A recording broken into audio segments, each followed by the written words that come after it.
we've got an awesome video for you today and also an awesome giveaway. We partner with Milwaukee Tools to do this. Make sure to stay tuned till the end of the video so you can find out how to win.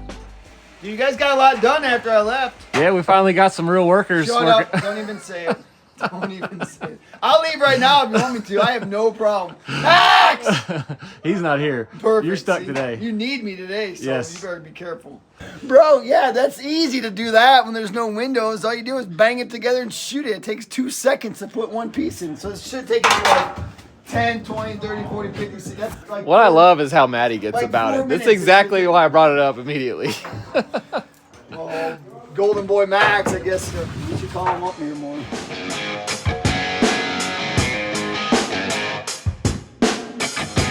We are back at the job this morning, and I remembered my dripless caulk gun finally this morning. Actually, you know the reason why I found this in my shed? Why? Is ants. I've been trying to kill these ants for like a year at least, and unsuccessfully. Still ants this morning. Sarah's like, you know, those ants are coming in right there. And I was like, what? So I caulked this one spot, and it stopped them after a year. She's like, yes, I knew that the whole time. So if you're just joining us on this siding installation adventure, we're putting on this Nickle-Gap siding by LP SmartSide, and there's a ton of it, and we're gonna do it all ourselves. So I hope you enjoy siding, because we're gonna keep the cameras rolling until it's complete, because that's our job. You need to get the top in off of that 2x4, Eric, is what it is. Top in off the 2x4, okay. I'm just gonna give it a tap. Oh yeah, we're pushed out here.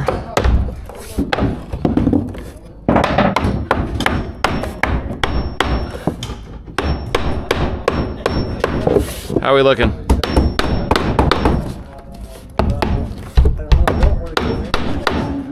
So as you can see, this is oh, Jason, you're hitting the board, not the block. Oh, gosh, like what are you doing? dude, I thought this was there. Gosh. I thought this was there. I was reading. Oh man. So this is a lot like installing tongue and groove. Basically, it is tongue and grooved, so that we can nail it only where it's hidden, and the other side hooks behind the previous piece. But when we get around windows like this, where they stick out 1 inch, and we just want to leave this perfect gap right here, it is tricky to get them in. Oh, I'm good. If I shoot that, I think we can work the rest down. We're still on this first board this morning. I think we've been here 30 minutes. It's just not cooperating. We finally got it in, but the gap between the window is not what we want, and I just want to make sure that we don't have any problem in the future.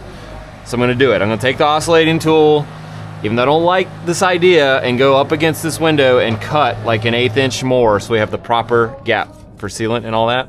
You got it, bro. And then hopefully we'll be able to do another board. But, you know, we just got to get it done right.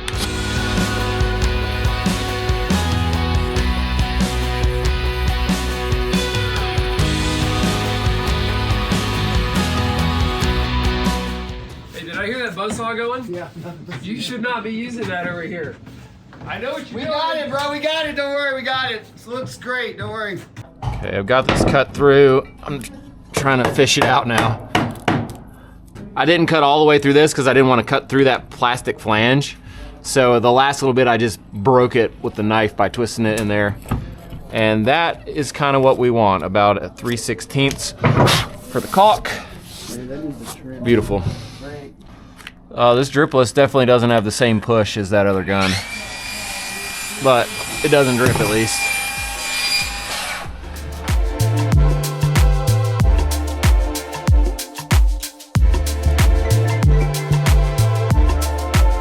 This is Jason's beater board after a few boards, and this is mine, okay? Bro, What are you doing? I can't handle my muscle. I'm sorry. Okay. Let's go, swing that thing. I don't want to ruin my board. So as we're doing all these measurements, we are measuring off the place where the siding is gonna actually end, which is the other side of this line, not that face.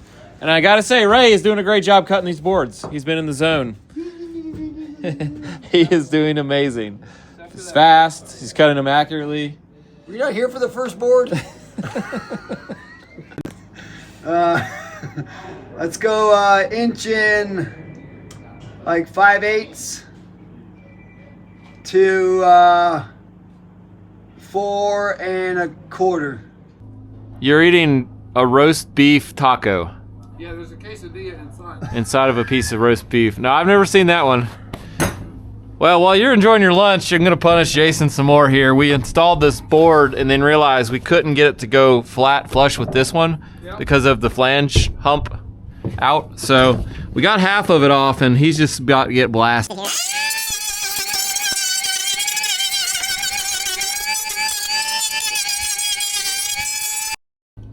I think that'll do it. Oh yeah. Oh yeah. That's what we're looking for. See, that was worth it.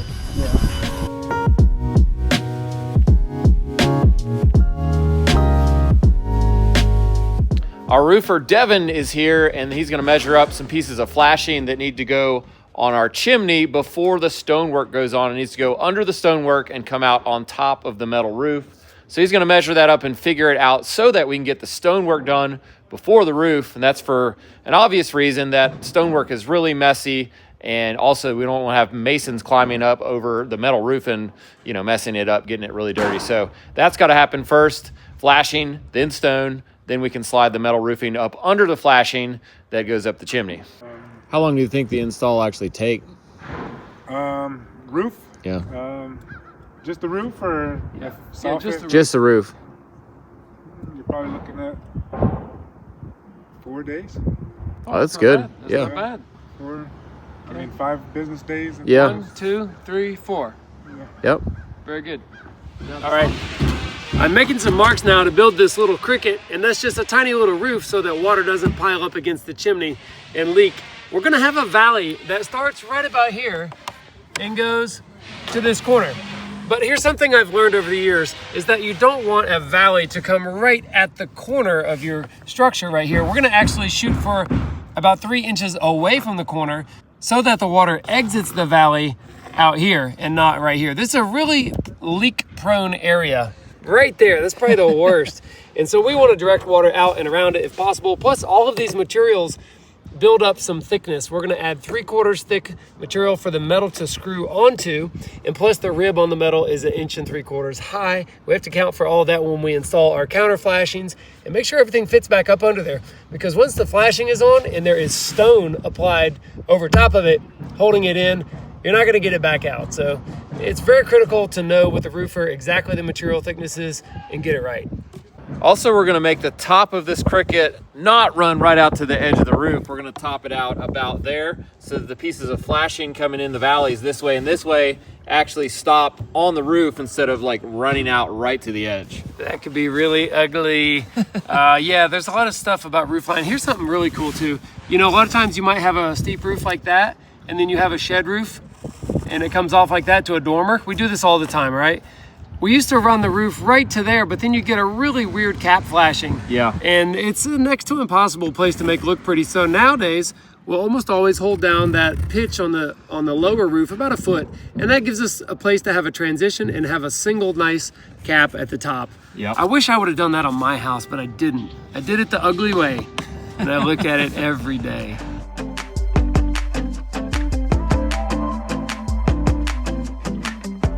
Devin's crew is also doing something very similar to what we're doing with the layout stick for our siding boards. They're marking out where each panel of the roofing, which is 16 inches wide, is gonna land on the roof so that they can count and also make sure that they start with a similar width panel to what they end up with on the far end. And this is a great thing to do to just make sure you count right and it's all looking good and even.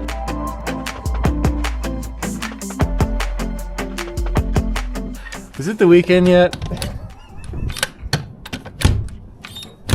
Oh my gosh, is the gun dead now? What is going on? I think the battery's dead. There. You did pretty good, little pass load to your battery died. Okay. There we go. Hey, you seen the snowflakes? I'm out of here. Bro, are you serious? It's snowing? It is. Totally is. We're getting going on this face now, and it's the first one where below, you can see here, there's another wall. So we are gonna make sure that the layout works out here and below with the door that's down there to not leave us a little sliver of something stupid that we're gonna have to rip and, you know, try to tack on their finish nails or something. And they say they've got it, so we're gonna roll it. Now, I didn't say we got it. We said that we think it'll work out. That's as good as anything. Taking a quick break to catch up with Jono on what he's been working on. More air returns. He's got that one built in. Oh, there's another one there? It's a toll booth up there. Yeah. So there's a lot of different heat and air systems in this house. They all need returns, and there's no plan, like we mentioned before. So we're having to let Wayne tell us what he needs, and then we're the framer people, right? So Worked on that whole. okay, yeah, let's check that one out. So this is in the pantry. We needed to get a trunk line down to the basement level. There you go. So you hacked a hole in the floor. All the way up. That's going to go all the way up and get into these trusses and supply. And so we'll have to box this in, and then there's going to be a counter right there. A broom closet here. Okay? Floating shelves. That's why the window's trimmed out. Those Okay. floating shelves there. That's a lot. Toilet paper blocking. Hand towel blocking. You name it, we block it. Yeah, we've been trying to get her to talk about mirror blocking. Oh, that's a good idea. Curtain. If she wants curtain blocking, we should do that. I don't know if modern houses have curtains, though. We can't even figure out what this blocking is for. I don't even know. It's like behind the vanities? I don't know. Hey, thanks to Magic Spoon for sponsoring today's video. We appreciate it. If you don't know about Magic Spoon, let me tell you, Magic Spoon makes cereal, protein bars, granola, other things that are high in protein, no artificial ingredients, and they taste great. Also, their cereals and treats have no sugar, but they have those nostalgic flavors that you love. I'm going to show you a few flavors here, but they have 16 plus in all. They taste amazing, and they only have 3 to 4 net grams of carbs per serving for the cereal. And what I've really been enjoying the last few months is the granola. I dump it in with some yogurt. It tastes amazing. I get a full serving of protein. I don't know why I haven't done this before. That's all I eat now for breakfast is the granola and yogurt. I'm 43 and I've never done this before, so don't do like me. Figure it out now. It's awesome. If you're looking for a quick and easy high-protein breakfast, check out Magic Spoon. You can head to magicspoon.com/Perkins or use my code Perkins at checkout or scan the QR code somewhere up here on the screen or just look for it in your local grocery store or on Amazon. Thank you again to Magic Spoon for sponsoring our video. Let's get back to work. So we got to cut out around that. I guess they call it a pancake. Yeah. So I just went inside and stole one. So I figured we'll just use this as our template so that he knows exactly where to cut it. So I took this measurement and I took the center here off the floor. Trace it, cut it. Okay, good work. I think the technical word is a surface mount box, Jason. No, I believe they call it a pancake. Well, I know they call it a pancake. So put it right on the line and let him trace outside the line so he gets that 3/16 gap around it. Is that centered? Is that one centered? Yeah. Yeah, I think you're Goldie.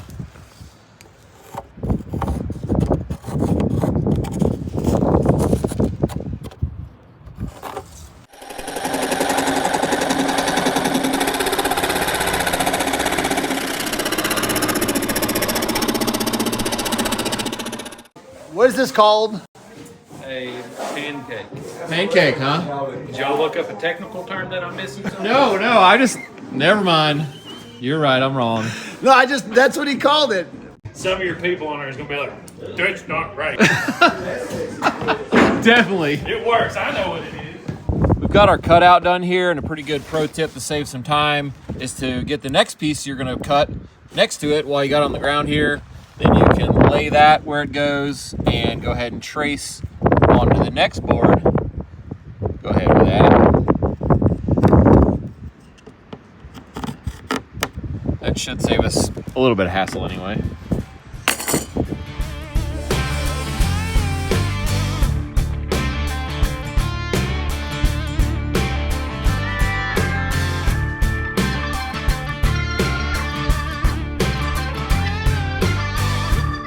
I'm happy to report to you guys that Jamie's dreams came true today. He found a big empty dumpster this morning and he dumped the whole trailer and it all went in. The biggest dump I've ever had. And I videoed it so y'all can see it. Okay.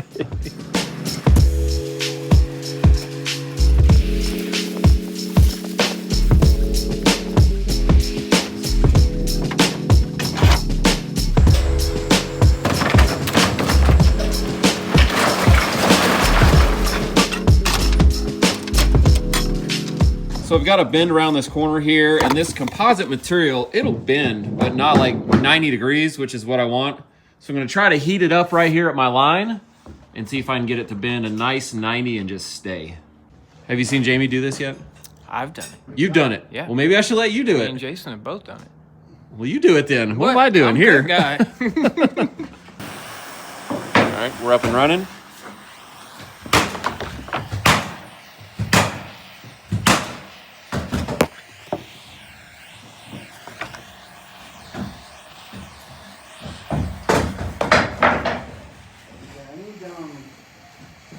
Ooh, that's pretty good.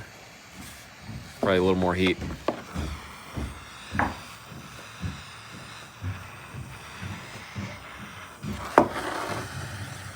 Oh, that's it.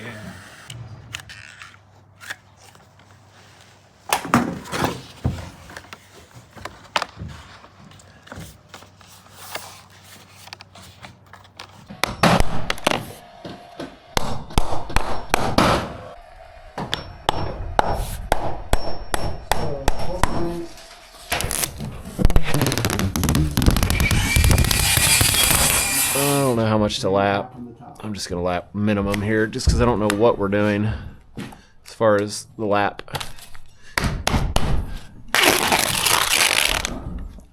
You think we're gonna pass this framing inspection? I hope so. When is it? It's today. Today? Yes. You got all your blocking done? All right, back to the hole, Jono. There you go. Whoa! We just finished stacking out the siding on the bottom and the top of this window, and we got to the end and we were like an 1/8 inch different, you know, in how far it packed out. And that made this gap right here way too big. We thought we were gonna have to tear everything off of here. But Jason thought of the great idea to just make a little thin beater block, take it on the previous slot right here and just whack it real hard a few times. And we were able to drive that one over just enough to kind of fill that gap. And I didn't film it because I didn't know if it was going to work. And we were both really ticked off that we thought we were going to have to tear all of this stuff off of here to kind of fix it. That was a good fix. And it is very difficult to pack out and be within a 1/16 of an inch, basically, top and bottom, because you have to nail each piece because the next piece covers where you nail it. So you can't just like set them all in there and just like mock it up, which would make it easier. Yeah. All I'm saying is this is a little tricky. And we did do a little bit. We did a little bit there, a little less there, a little less there. We went back a few boards to kind of eat up the space so that we didn't knock one board all the way over there. Yeah. So, yeah, I just held it. What hurt the most is freaking holding on to this thing while Yeah. Ray was beating on it. So I just held it like this with my pliers and Yep. we got it. Oh, I just walked away because I was like, oh my gosh. Good job. I can't believe I was the one that said to rip it off. I I'm know. only the one that's like, no, we can fix it. Also, we're realizing now, and we won't do this again, we should start from the inside corners going that way. Because as you get in closer and closer in this corner, and you have to beat this stuff tight this way, it's impossible. So, Yeah, I guess we didn't think about that. No. That was Ray and I's That's- fault. what would work perfect here is the little tool that you use to beat engineered flooring together. When it's up tight against the wall, it has like a hook and then a hook facing out on the other side that you can hit. But we don't have one today. We could make one out of wood. A little piece of wood on this side and a little piece of wood on this side of it, and you could tap it.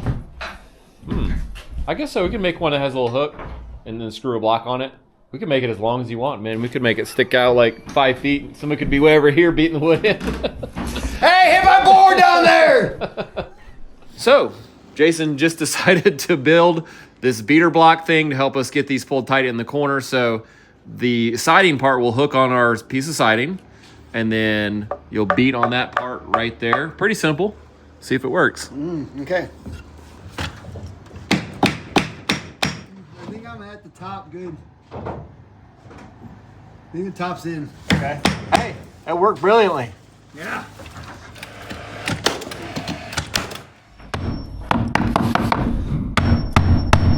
Yeah, shoot it. Shoot it! With what? Mama. A couple. Okay. Oh, man. Oh! All right, durability test number 1. Well, I just went to set it down, but there was no floor. So She's down, all right. we'll see how that fared. Pass load down. They wanted a little R&D from us, so there you go.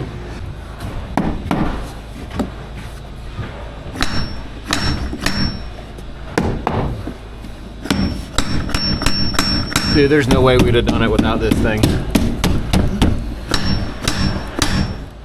I need to go in and touch. Ooh, I just broke it.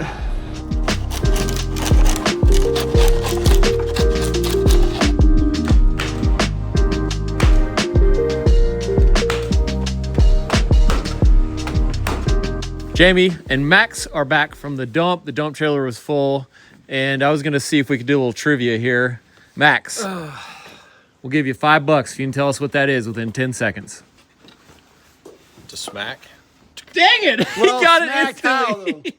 how, I'm calling that good. That was an Oh, instant. no, it's not really meant to know. Hold smack. Yeah. Yeah, it is. Well, no, it's Not the way. not the way he's thinking. Oh, okay. You get 250. You're half right.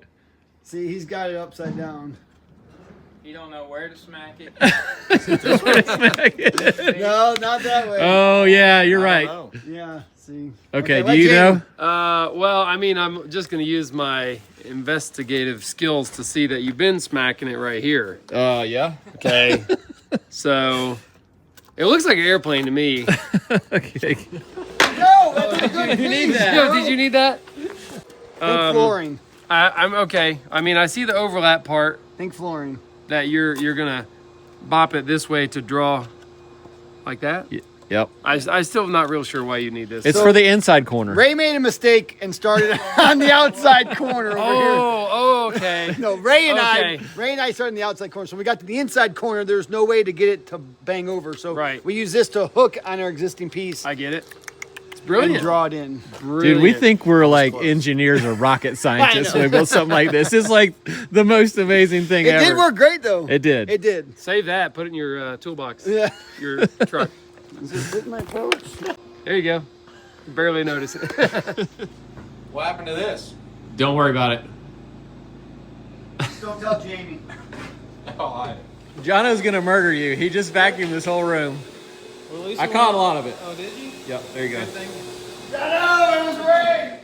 You ready for this framing inspection? I'm ready. I'm sitting here waiting on the inspector right now. But I am a little concerned though, because not all of the mechanical work is done. The heating and air ducts are not all in place.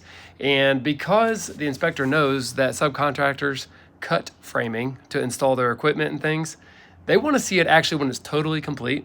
Not just to see if they cut a truss in half or something silly like that, but also the fire blocking and all the fire caulking through any penetrations like wiring where they drill holes from floor to floor. And that Caulking doesn't sound like framing to me. you know, it's involved. Well, I'll tell you what scares me though. I would have loved to get a framing inspection before any subcontractor came in, because that's the easiest time to fix things. Oh, add a stud, take away a thing, block this part, whatever. There's nothing in your way. But now it seems like everybody wants to get the framing inspection done after all the subs are done. Then it's hard to fix. Then you're in a anything. really bad spot. If you really have to do something structural, you've got wires, pipes, gas lines, heat and air ducts, units, you name it. It's all there. Okay. I don't want it all there. I'm sorry. In my I perfect asked. world, let me tell you this too. I would rather have all the siding done too before any of the subs come in. I would. And the reason is, you know, we're shooting nail through the siding into the framing. And if they put something close to the back side of the framing where we're shooting, it's possible to run, you know, a nail through a electrical box. And it has happened. I feel like we're gonna go down a different squirrel hole. And here. then it gets even All right. worse. No, it doesn't. It doesn't really. It could. Hey, thanks for sticking around to the end of our video today, and we've got something really big for you. We've teamed up with Milwaukee Tools to do a tool giveaway of awesome gear for you guys, the viewers. And it's raining. We're giving away this M18 2-tool combo kit, and this is the good stuff. This is the hammer drill and the impact, 2 batteries. This is an awesome drill set. This is what I use. Ah, now it's hailing. Oh my gosh. And we're giving away this 60-piece Shockwave Impact Duty drill and driver set. It's got everything you need for most jobs, and it's also what I use on the job site. 5 lucky winners will score this incredible prize pack valued at over $650. And one special winner will also get 2 Perkins Builder Brothers hats with their Milwaukee stuff, one for you and one for a friend, and I will mail that and the tools to that person myself. To get entered, just scan the QR code up here on the screen and you'll be asked to give your email address to us and Milwaukee so we can keep in touch with you about future giveaways. And the timeline for entry will be from today until April 20th, which is next Sunday, and we will pick the winners completely randomly so everyone's got a fair shot at it. And these giveaways are something we want to do more of in the future because we appreciate you guys watching. So we hope you enjoy the giveaway and good luck.